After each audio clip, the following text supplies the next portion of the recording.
দেখো বন্ধুরা, আজকে সকাল সকাল নতুন একটি ব্লগ নিয়ে চলে এসেছি। তোমরা সবাই কেমন আছো? আর সারাদিনের ব্লগটা দেখতে থাকো। সকাল সকাল চা নয়, কফি বানিয়ে নিয়েছি। আজকে কফি খাবো। প্রতিদিন তো চা খাই, আজকে কফি খাবো ভাবলাম।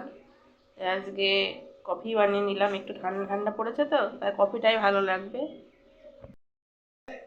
দেখো ভাত রান্না হয়ে গেছে, নামাতে হবে এখনই। আর এদিকে সব ধোয়াটা হয়ে গেছে। আজকে রান্না হবে আলু পটলের লতা বড়া দিয়ে একটা তরকারি, আর হবে মাছ।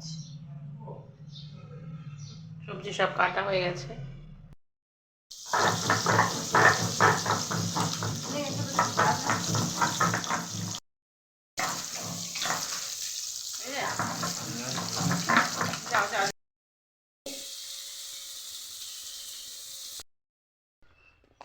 কথা বলে আসছি।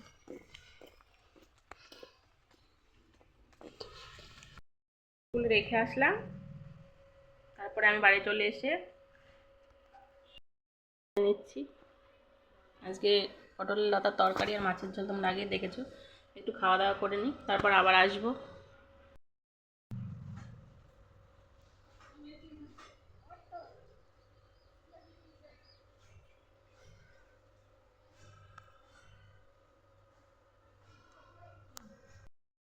দেখো মেয়েকে স্কুল থেকে আনতে যাচ্ছি, ছুটি হয়ে টাইম হয়ে গেছে। আমি এখন ওকে আনতে যাব।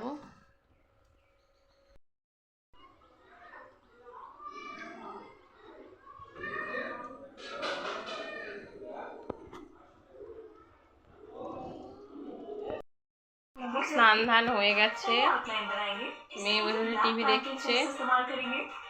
এবার আমি একটু বসবো। তারপর দেখো মেয়েকে খাওয়ানোর জন্য ভাত নিয়ে চলে এসেছি। মেয়ে পড়াশোনা করতে করতেই খায় প্রতিদিন। আমি খাইয়ে দিচ্ছি ওকে, আর ও খাচ্ছে।